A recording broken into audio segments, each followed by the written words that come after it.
What is going on, everyone? Welcome back into the Bettor Sports Betting Show here on Bettor Sports Network and Fantasy Alarm, YouTube, Twitter. Make sure you're downloading that Bettor Sports Network app if you haven't already.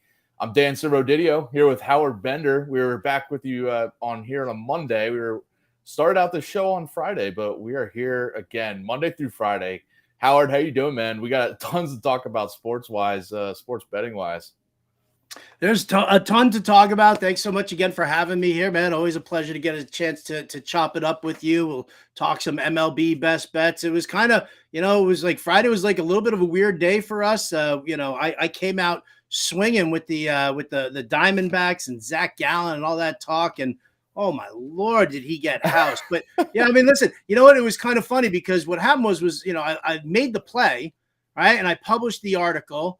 And then I go and I sort of, look at the competition and just see what everybody else is on. And you know me, man, like if everybody is on a play, I immediately want to come off it. And I saw at least half a dozen different websites touting Gallen, touting that, the Diamondbacks, on the run line and all sorts of same game parlays. So, I mean, I don't want to say I knew we were sunk after the show, but it was just one of those. So I'm ready to bounce back here. How was your weekend, dude? Weekend was good. I mean the when your team is trailing and you have the run line, it's like one of the worst feelings because you're like, not only do I need them to win, I need them to get up by 2 here at some point. Dude, it was 11-3 by like the 6th inning. I was like, I'm out. At that point, you're like, all right, just I mean, my pick, the Cardinals, they lost to the Dodgers that day, so we're wiping the slate clean on MLB. But I wanted to touch here, and by the way, if you guys have any questions or comments, send them in. We'll answer anything you got about tonight's baseball, NBA, hockey picks that you guys want to talk about, or anything really that we'll give a take on any sport that you guys want to put some wagers on. And coming up, by the way, we got Adam Ronis talking NBA playoffs. So definitely stay tuned for that because we got some interesting conference finals series going on here, but plenty of ways to go for betting. Funny that Adam Ronis is cool with making an appearance now that the Mets aren't like a total disaster here all of a sudden. But you know what? We'll save that for when Ronis joins us. Yeah. You could dig him then. I wanted to start out here with if anybody caught this, and Howard, did you catch this lightweight boxing title fight on Saturday? We had Haney versus Lomachenko. Did you catch this at all? I did not, but I did hear a few things. Some friends of mine were one friend of mine was in attendance of the fight, and he was sitting ringside. So talk to me. What's your beef? Well, so going in, I'm not one to generally bet on boxing. I know the risks. I realize that the judges are unpredictable. Whatever. Might be getting paid on the side, whatever. But this one, it was just an interesting. I knew I was going to be trying to tune in for it, found a stream for it, that kind of thing. So I knew I was going to be watching. So I placed a little bit on Haney, who was undefeated coming in, the champ coming in, him to win by decision and him to win by unanimous decision. The juice wasn't a ton on those. That that's what the favorite was basically. But so that's what I was banking on. But the fight is happening, and Lomachenko, it looks like he's winning. It's the 10th or 11th rounds. It looks like he's winning. Haney had a strong 12th round, so maybe that's what kind of swayed it in his favor. But the decision comes, and I'm expecting Lomachenko to win by decision and not to be winning these bets I just got. But it comes in, unanimous decision for Haney. And it was like one of those times where you're on the other side of like a bad beat, where I should not have won those bets. I definitely should not have won because Haney, I didn't think won the fight. I didn't think he would win by unanimous decision, no doubt. And anybody who backed Lomachenko, if you did, I feel for you because it's just one of those things like boxing judges, man. You can't leave anything up to these judges. I mean, UFC, it's a similar thing, but boxing and specifically is like, you never know what decision is going to come in. And Haney probably shouldn't have won that, but I'm glad I won my bets. I'll take that. Always thankful when you win a bet, but yeah, and you feel like you kind of got away with one here. That karma will come back and balance Yeah. out at some point or another. But yeah, man, that's Yeah, I'll always lose a bad one soon. but that's always the tough spot about boxing, right? I mean, we go through this all the time with boxing, and it's been like that for years and years and years. I remember, in the '80s when everything was all about Don King and Bob Arum, and you were worried about who was promoting the fight, because those were that was the person that the Yeah. judges were going to favor, and who's in whose stable, and it gets a little hinky with the boxing work there. So I totally get it. I don't do any boxing bets. I will take a look though, and I'll happily watch it. Maybe make a friendly wager with a buddy of mine, but overall, I don't want to leave anything to the judges there. Nothing, Yeah. on a subjective call, just give me straight bets where it's about the score or some sort of numerical statistic there, and it's not a subjective win or loss. Well, on that note, let's get to some subjective or non-subjective stuff here, and we'll have bets that we know we're going to win or lose, and talk some MLB best bets here. We'll start out with like each of our top picks for tonight.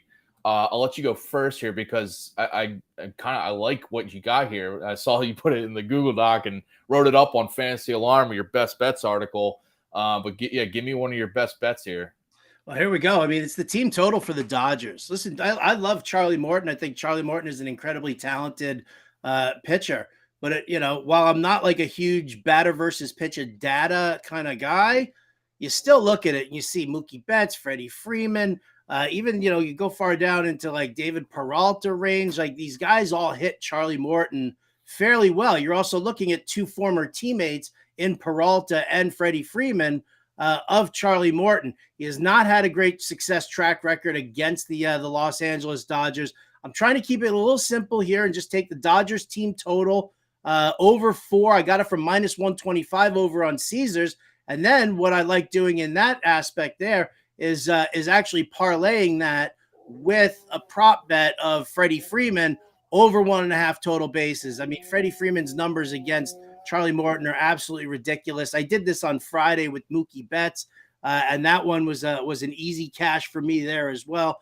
I'm very confident in Freddie Freeman reaching the over 1.5 total bases, whether it's all against Morton or it goes further into that Braves bullpen. So Dodgers over 4, Freeman over 1.5 for me. Yeah, I like that. And the Freeman one especially is one I liked because I don't know why that's plus money at this point where Freeman's just, right? Plus 108. The hot streak he's on right now and the good BVP numbers against Morton. I mean, that one's one I jumped on. I'd look at the over in that game too is one I had interest in. Just, on the other side, you got the rookie making his second start. I'm blanking on his name. Gavin Stone, right? Making his second start. Looked shaky in his first one, and I just think that it's a tough matchup to go now into Atlanta on the road and try to limit that Braves offense. So, I like your call on the Dodgers too, offense clicking here, but I think the Braves could put up some runs too. So, yeah, the over will be an interest for me. I'll go to my best bet here before we bring on Ronis in a little bit. I'm going with the Rays on the money line. So we got Chris Bassett pitching for the Toronto Blue Jays here, and his numbers just scream negative regression coming at some point soon. He comes in with 23 straight scoreless innings pitched, but his ERA at 3.05 is just gonna at some point raise a little bit because of his FIP is at 4.52, expected ERA at 4.37. He's got a 197 BABIP. And his career BABIPs are about like 270, 280 range. So he's gotten lucky in that area. I just see him having a bad outing at some point soon, very soon. And I think it's happening here against the Rays. So I like the Rays here. The best offense in baseball this year against right-handed pitching in terms of WOBA and weighted runs created. And over the last couple of weeks, it's been pretty true. Top 5 offense in both categories against righties. On the other side, it's a little risky, but an interesting one is that Trevor Kelly's the opener here. I think against the Jays, though, this is a good spot for an opener, a right-handed opener, to go against, the righty-heavy lineup of the Jays at the top with Bichette, Springer, Vlad, Chapman. And then they're going to bring in Josh Fleming as the lefty long reliever, bulk reliever. And he's a guy that's had a better, he's got 3.14 ERA this year as a reliever compared to a 5.63 when he's been a traditional starter. So he's a guy that is comfortable coming in these bulk relief situations and can go 5 or 6 strong innings before turning it over to the Tampa Bay bullpen, which has been a bit of an issue lately. Definitely a worry here, but I do think that the Rays are going to give it just enough run support to pull out this win. So I like the money line there. I think it's about even right now on DraftKings and most sports books. And I like their first 5 innings too. It's also about even on both sides. I think they can be ahead halfway through in the full game here. Yeah, I mean, listen, one of the things that you always have to take into account also when you're talking about the Rays bullpen, and this is a perfect example here, is Josh Fleming is he's going to handle the bulk of the work in tonight's game, which, under normal circumstances is great. But like when you're looking at overall bullpen numbers, and this is something that I do over at Fantasy Alarm on the regular, is I look at, I look at what bullpens have done over the last 7 days. And you look at, Tampa Bay, and their numbers look a little off, 6.75 ERA. And they've thrown, over 25 and a third innings. But you have to take into consideration that these are relief pitcher numbers. So you could get a bulk reliever like a Josh Fleming. So that's like, he'll throw 4 innings, maybe 3 or 4 innings. And that kind of gets added to it. So you're always going to look and think, this Tampa Bay bullpen looks a little overworked. But if they're throwing 2, possibly even 3 openers per week, then you know that those bullpen numbers are going to get skewed a little bit. I like that back end of that Tampa Bay pen. And listen, I love their numbers. Their numbers at home also. Highest weighted runs created plus at home this season right now with 141. Yeah. So dig your bets, baby. Yeah, and the Jays lineup has also been one that's a little bit worse against left-handed pitching, especially over the past couple of weeks. Those trends have held the same. So, this is a team that likes hitting righties, but they're only going to face one for the first inning, maybe 2, depending on how well Kelly goes here. But I like Fleming coming in this long relief spot to, just hold it down for the Rays, and hopefully they give him a few runs and support there. Before we get to Ronis here to talk some NBA playoffs, by the way, let's go over one of 2 of our other bets here. Anything else you're looking at tonight that you really love? Player prop or money line or spread, anything? I've got a couple actually here. I like the Rangers on the money line tonight. It's only, I got it at minus 130. I think it's at like minus 135 to 140, depending on the site that you look at. So there's a little bit of juice on it, but I mean, come on, man. This Texas lineup has just been absolute, money in the bank lately. Big fan of them. And then listen, I'm going to go back to the Cardinals. In this matchup here, I think that this is a fantastic matchup for St. Louis on the road in Cincinnati. Jordan Montgomery on the bump against Brandon Williamson. Listen, Cincinnati ballpark, it's a bit of a bandbox here, but again, we're backing this St. Louis Cardinals offense, which has just been absolutely sick. Jordan Montgomery has been rock solid. Cincinnati mediocre at best against left-handed pitching. And I'll tell you what, man, I'm going to look at that, and I'm going to look at Nolan Arenado, getting plus odds for Arenado over a half a RBI. So, I mean, listen, it could be the and you look at his total bases prop, and his total bases prop over 1.5 was at like minus 130. So when you look at that and you're like, that's a little bit of juice there for a total bases prop, you look towards like the runs scored or the RBI, depending on who the player is, and you squeeze out a little plus money here. He just needs 1 RBI. I think he can do that tonight in Cincinnati. I like that. Yeah, I mean, with the Freeman prop and this prop, it's just something that I've always, this year and in years past, it's just a simple, like a really good hitter when they're running hot and they got a pretty good matchup. I mean, just taking their total bases prop, taking their, hits, runs, RBI prop, taking their over RBI prop, anything like that. It's usually a safe bet. One hitter that's been really good for me this year was Ronald Acuna. I mean, it's just kind of rinse and repeat there with him. But yeah, Arenado is another guy for sure that I like going back to. And I mentioned Freeman's a good one too. I'll tell you what, you parlay those two props together because the Arenado over half a RBI is now at minus 108 instead of the plus 100. I got that earlier. You pair that, Freddie Freeman total bases and Nolan Arenado over half an RBI, that becomes plus 301. Ooh. And let's just root for some hitting, by some great hitters. By some great hitters against some suspect pitching. Right? Absolutely. All right, let's bring in Adam Ronis here. And by the way, you can get all-pro access to Fantasy Alarm for the award-winning DFS playbook covering 10 different sports, plus fantasy football and NFL betting content, tools, podcasts, and our Discord chat. For a limited time, get all this for 50% off your first 6 months with promo code ALARM50 at fantasyalarm.com. So you can get started with a free trial today. Promo code ALARM50 at fantasyalarm.com. And one of those guys you can read his DFS playbooks. You can read his waiver wire articles for fantasy baseball is Adam Ronis. Adam, how you doing, man? We're talking NBA playoffs with you because it's been some interesting Western and Eastern Conference finals. But how you doing, man? Doing well, man. My Mets are playing better, 5 wins in a row, so that always means good things. Yeah, that's right. Howard said he was going to mention the Mets here. I got to. I've been depressed and been down on them, but I was there for Friday night, and of course, you know me, I stayed for the whole game, so I was there for the 10th inning rally. Nice. So good for that. I mean, the NBA conference finals obviously have lacked a lot of competitive juice now with both series at 3-0.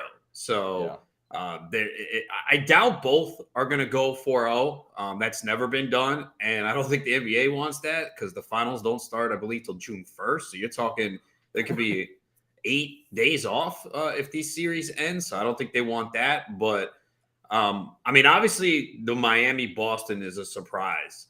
Even though Howard knows this, when we did our Cash It podcast last week, I said – for game one that Miami was being disrespected. They were 8.5-point underdogs. So I liked Miami in that game. Then in game two, they were 10-point underdogs.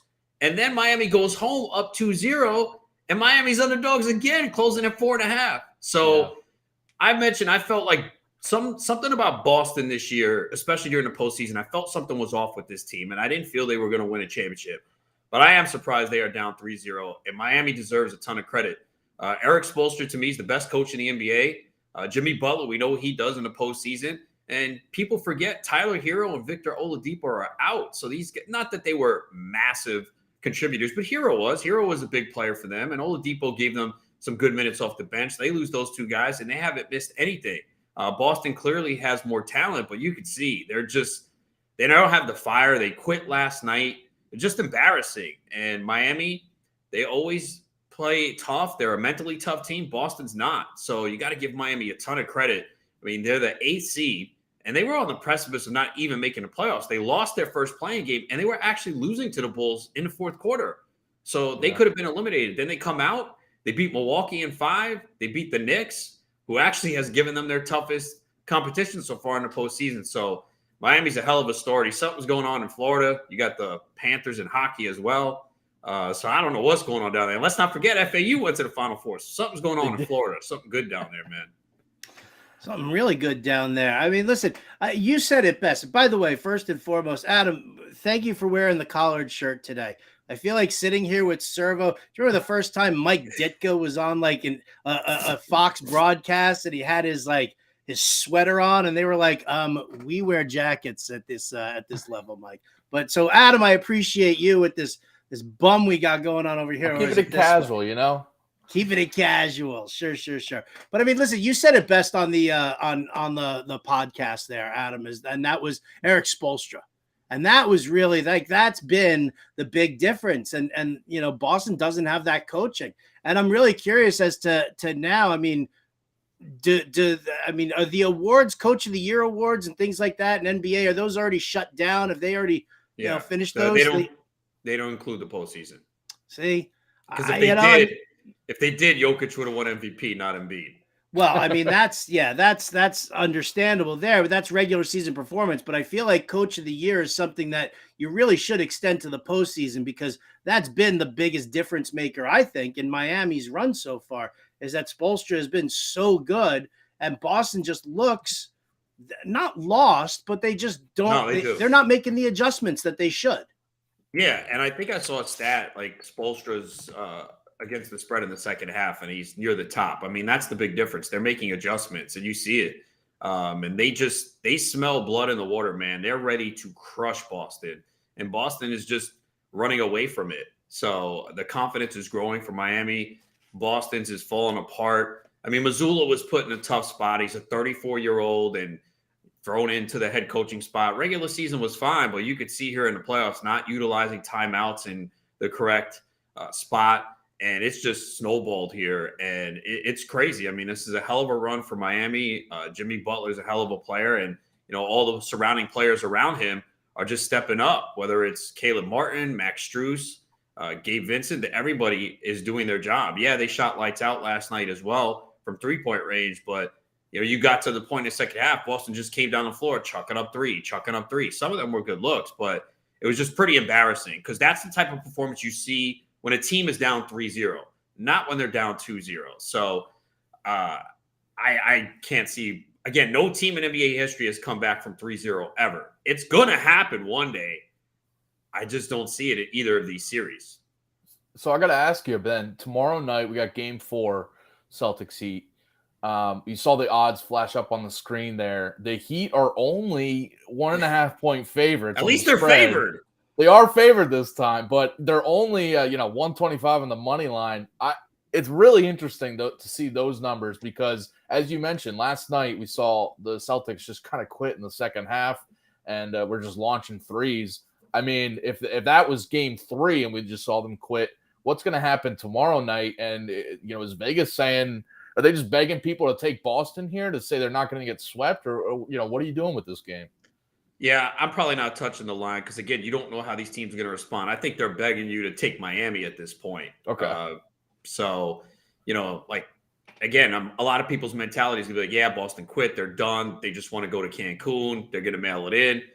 It's just difficult to know how teams are going to respond. I'd expect a way better response from the Lakers tonight. See, with the Lakers, it's not effort or desire. They're just outmatched. Denver's a better team. A lot of people didn't give Denver enough credit this year. They were the 1 seed the entire year. And I know they didn't have the profile of a typical number 1 seed, but this team was really good in the bubble a few years ago when they were healthy. Like Jamal Murray, I'm not surprised by anything that Jamal Murray has done. He has done this before, and then he got hurt, tore his ACL. Jamal Murray is not afraid of the big moment. He will take the big shot. I'm happy for him. He's dominating. We know how good Jokic is. Michael Porter has been really good. He was a top prospect coming out, had the back injury. He's improved. Caldwell Pope has been a big contributor. Bruce Brown. Denver's just a better team. And the criticism on the Lakers, there's always people that hate LeBron James. And I always feel it's because of the comparisons with Michael Jordan. And the Michael Jordan ass kissers don't like to see anyone in the conversation. LeBron James is 38 years old, playing with plantar fasciitis, not 100%, and is still one of the top players in the NBA. Like, how do you criticize LeBron James, even if they get swept? Like, how many players do what he does at age 38? You know what I'm saying? And, this is a hell of a run they had. They were in a playing game. So I don't think this takes away anything from the Lakers. They're just not as good as Denver. And LeBron, I think you're seeing it too late in games. LeBron James and Anthony Davis, they're kind of worn out. They're playing 40-plus minutes now. Both missed time in a regular season, and they're playing every other day. We saw some series where teams got 3 days off for television purposes. That's not the case anymore because it's every other night. So I think that takes a toll. Lakers had a hell of a run. I just think Denver's a better team. Jokic obviously could have won the MVP for the 3rd straight year. He's playing at an elite level, and Jamal Murray is no joke, man. I mean, Jamal Murray deserves a ton of credit. I mean, Coach Malone talked the story the other night when Jamal Murray tore his ACL. He was like, "Are you guys going to trade me?" Like, he thought his career was done in Denver. He didn't even know if he'd come back, and they're like, "Nah, we're sticking with you." And you could see why. That guy, that's the guy you want. Guy in a big moment, he wants the shot, and he knows he's going to hit it.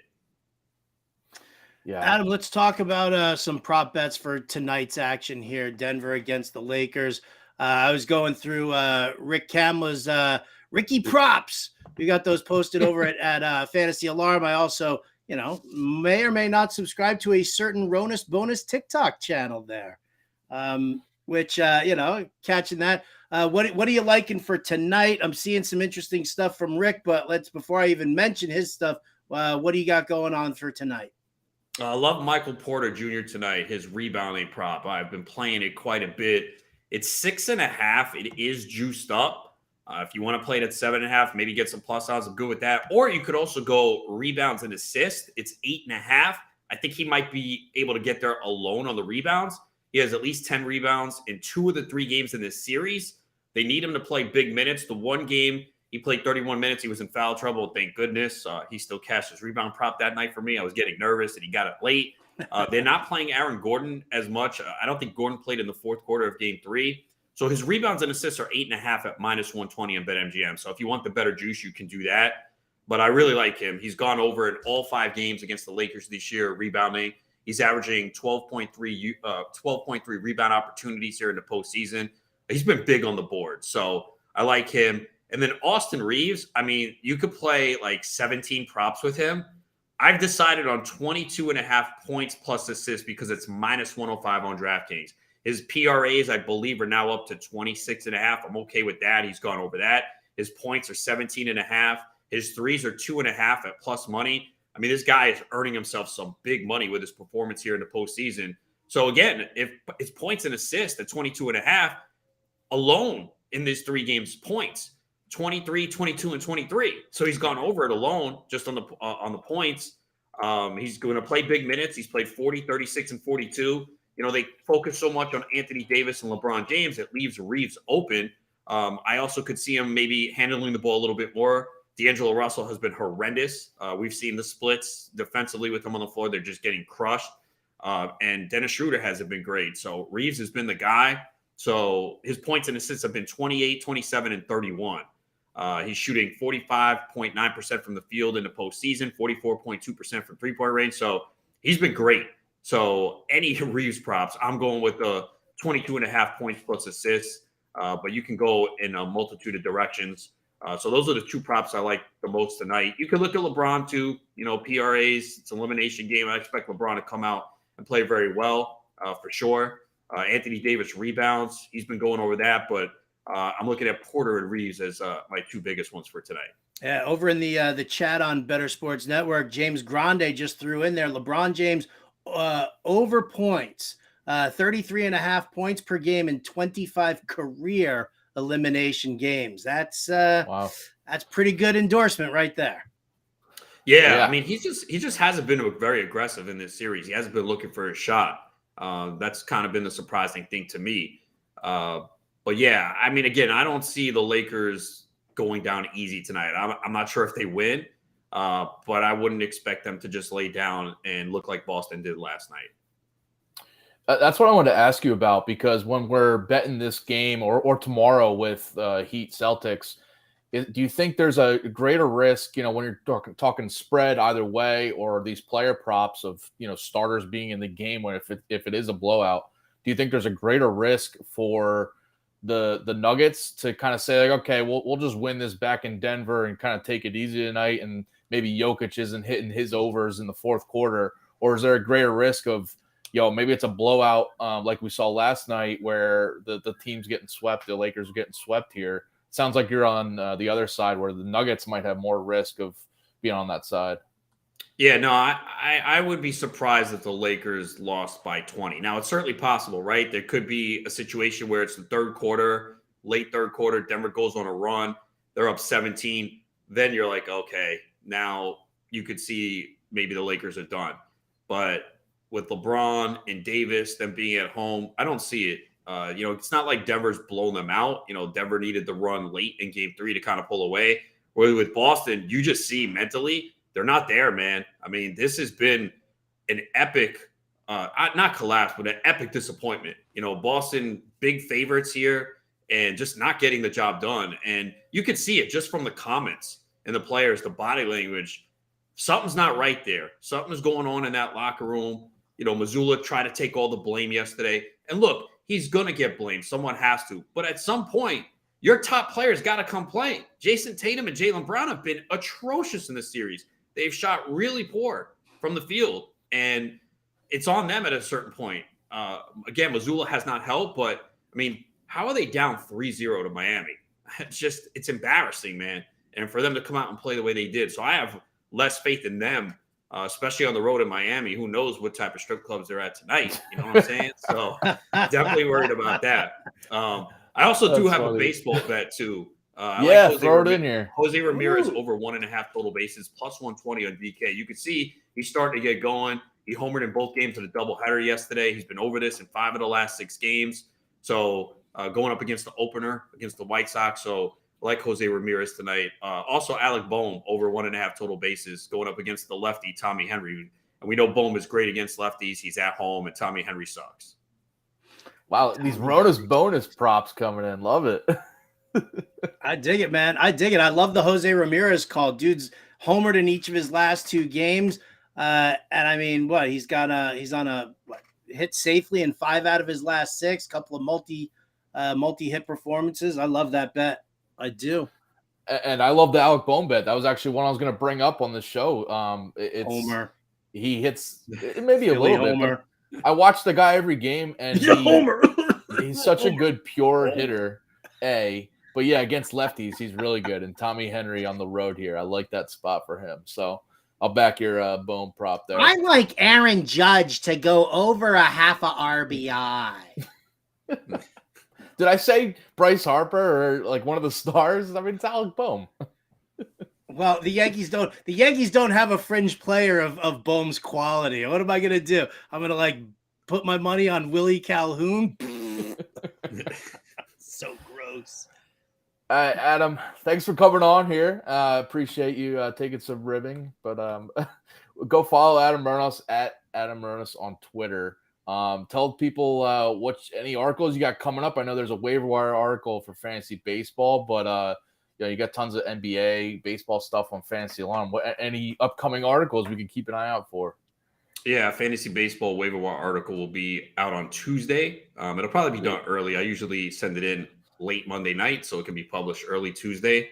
The Fab article is on Saturday as well, so you can check those out. And yeah, I mean, one player that I mentioned on Saturday was Royce Lewis, because he's tearing it up for Minnesota. He's eligible to return off the IL May 29th. And we know the prospect pedigree of him. And I tried to get him in a couple leagues over the weekend where he was available. A couple he was rostered.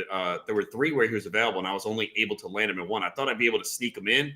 I think one bid was $14. He went for 25. I did get him in the FSGA, and then I didn't get him in another league. So I think he's up to 41% on Yahoo now. So I'll mention him again as a guy to stash now because he can come up and make a big impact. Love that. Well, appreciate it, Adam. Talking some NBA here. I'm sure we'll have you on again sometime soon because hopefully one of these series goes long enough. We could talk about it later in the week, but we'll see if that even happens. But yeah, appreciate the time today, Adam. No problem, man. Anytime for you guys, even for Howard. Oh, he's so sweet on me. No problem at all.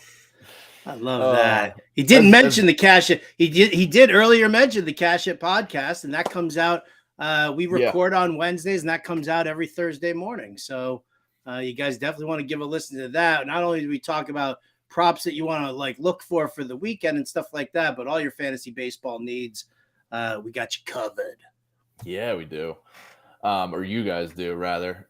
Let's get to some more MLB bets here. Or, we got an NHL game tonight, the Panthers Hurricanes. You got any action on that? I don't, honestly, but you got anything on that, or you just want to talk some baseball here? I mean, I'd prefer to talk baseball. I mean, here's the thing is that, I'm looking at the NHL right now, and this is actually, I'm excited about the fact that the Florida Panthers have that 2-0 lead over the Hurricanes right now. And I would definitely be into, I was talking to a friend of mine, and I said to him, I would just take the Panthers right now to just win the East over Carolina, simply because Bobrovsky is so hot right now that, you could definitely, you and I were talking to Chris Murray, and he was talking about the potential for some regression, but I mean, listen, we see it all the time. You got a hot goaltender in the NHL, and he can carry you all the way to the Stanley Cup. Whether he can win it is a different story. So, I'm looking at the number right now. I mean, it's a -110 money line just to take the Panthers. I'd almost just want to, do that and just throw some money on that action, just for the sake of hoping that the Panthers sweep. But no, I think I'm tilting more towards just my major betting is going towards MLB. Okay. Well, I do want to bring in our producer, Adam Bernard, here just for a quick sec, because he's got a pick on this game.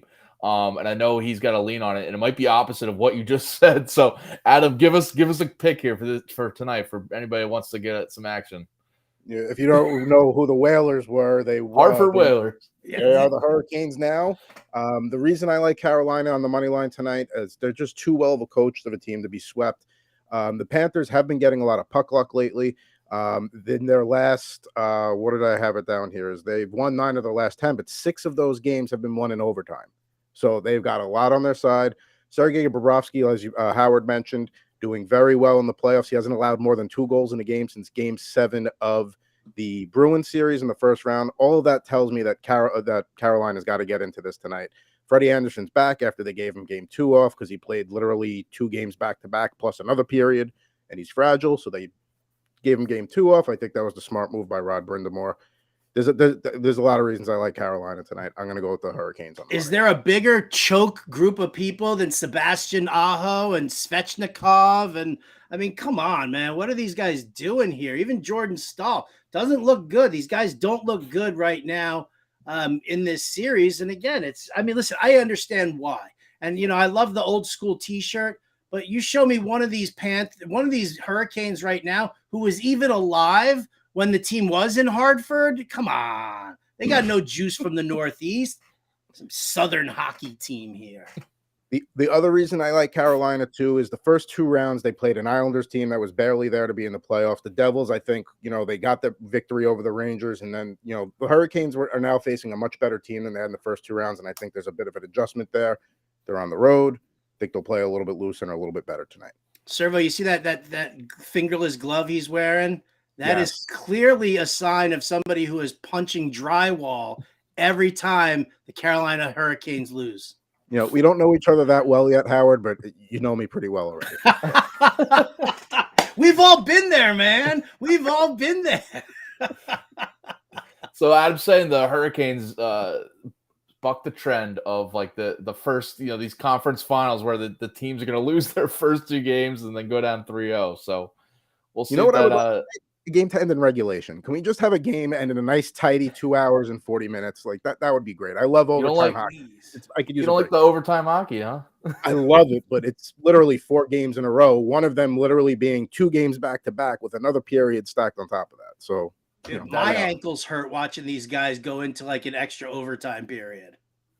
Yeah, that'll get the nerves going too. If you're on either side of that one, the money line, it's just like anything could literally end at any minute. So all right, I need some sort of like a personal bet here with Adam on this hockey game. We're gonna have to come up with something here.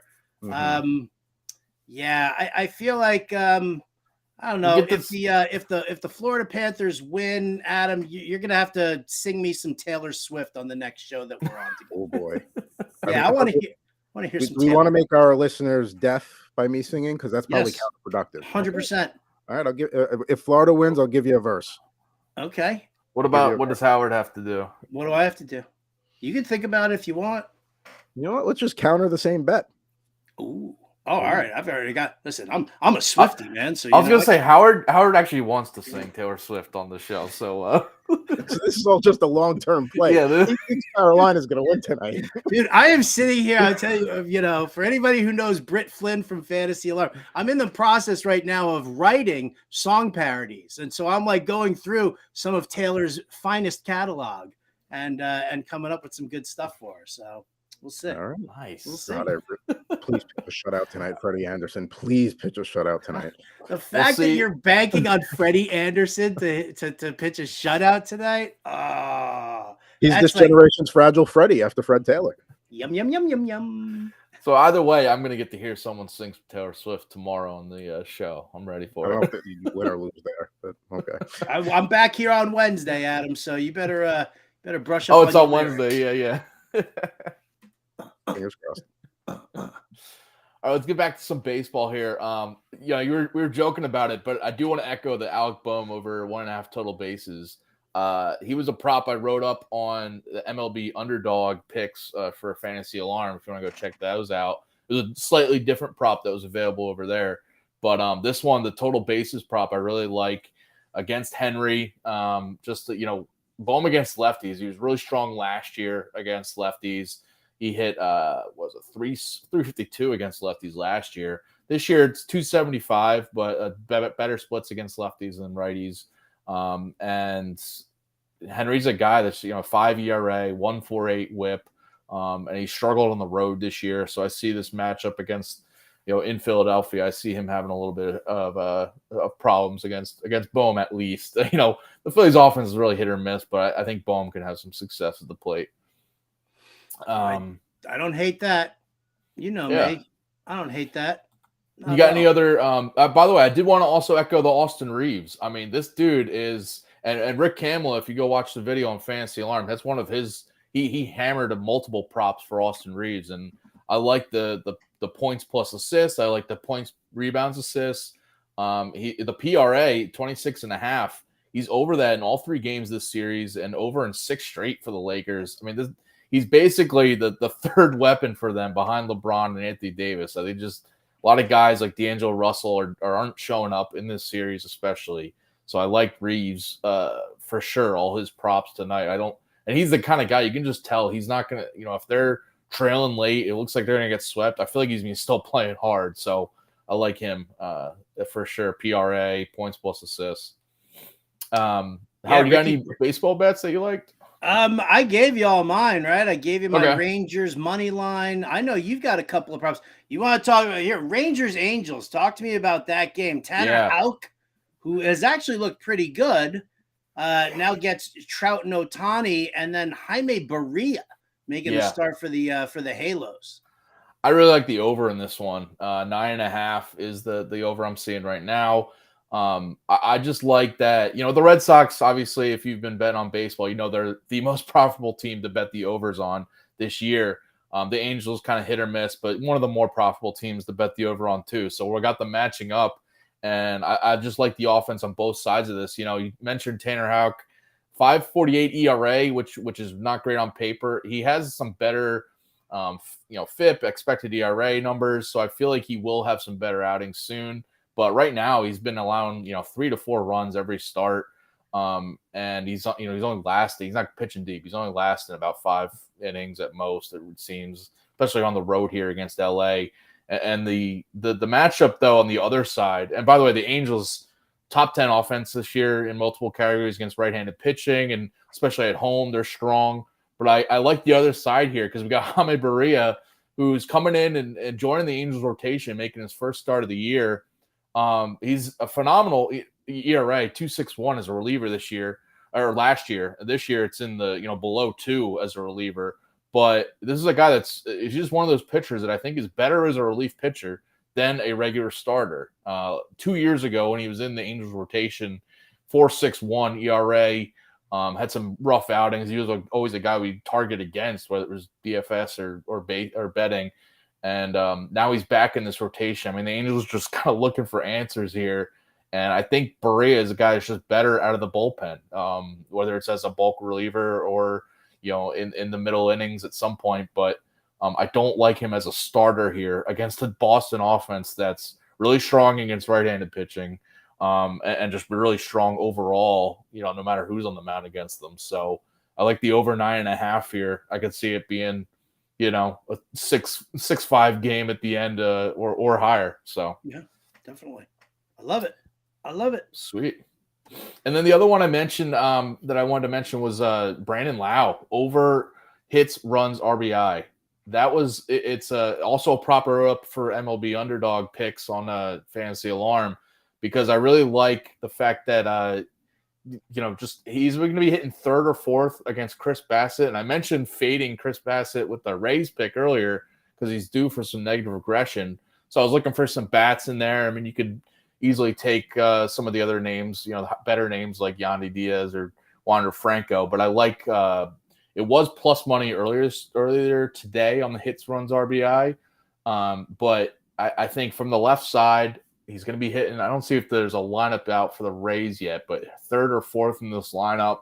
plenty of opportunities for RBIs, and he's been hitting well lately, hitting 320 over the past 7 games. So, his batting average is about 200 right now, but, hitting a lot better lately. So I like Brandon Lau here, over, you can even look at total bases, but I like having the runs and RBI chances there if he gets a walk or is hitting sac fly or something.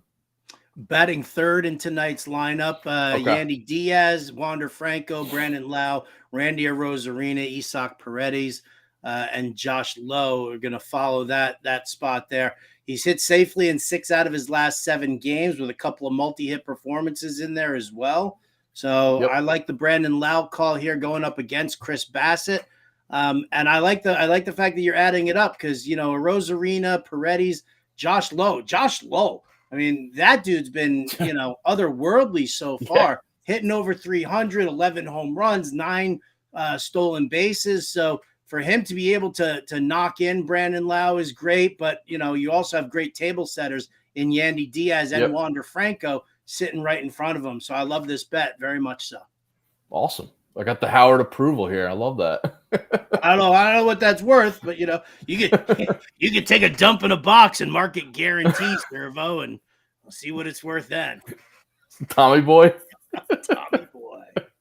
That's one of my favorite movies for sure. So I will not miss a reference to that one. Before we get out here, got to say that don't miss a special edition of Her Story in the Making tomorrow at 2 p.m. Eastern when Britt Flynn is joined by the one and only Lisa Ann. Find out how Britt and Lisa got involved in the fantasy football industry and the challenges they've overcome and continue to face.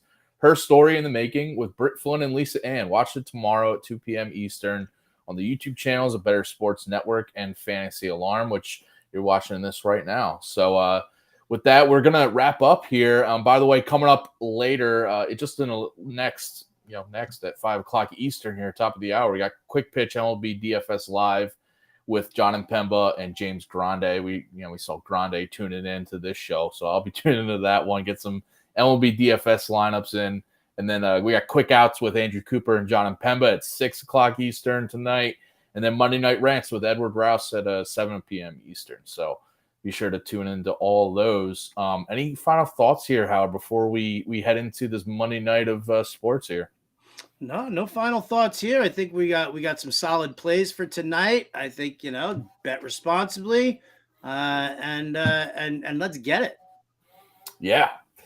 Awesome. Well, appreciate you guys all tuning in. We'll be back tomorrow at 4 o'clock Eastern. I think it's John and Pemba with me. Howard's taking a little day off, but he'll be back on Wednesday if you want to check his best bets out. But I'm sure he's going to have an article out tomorrow, so check out Fantasy Alarm for that. But we'll see you guys tomorrow at 4 p.m. Eastern. Every day, Monday through Friday. This is the Bettor Sports Betting Show with myself, Dan Servodidio, and Howard Bender today. Appreciate it, Howard.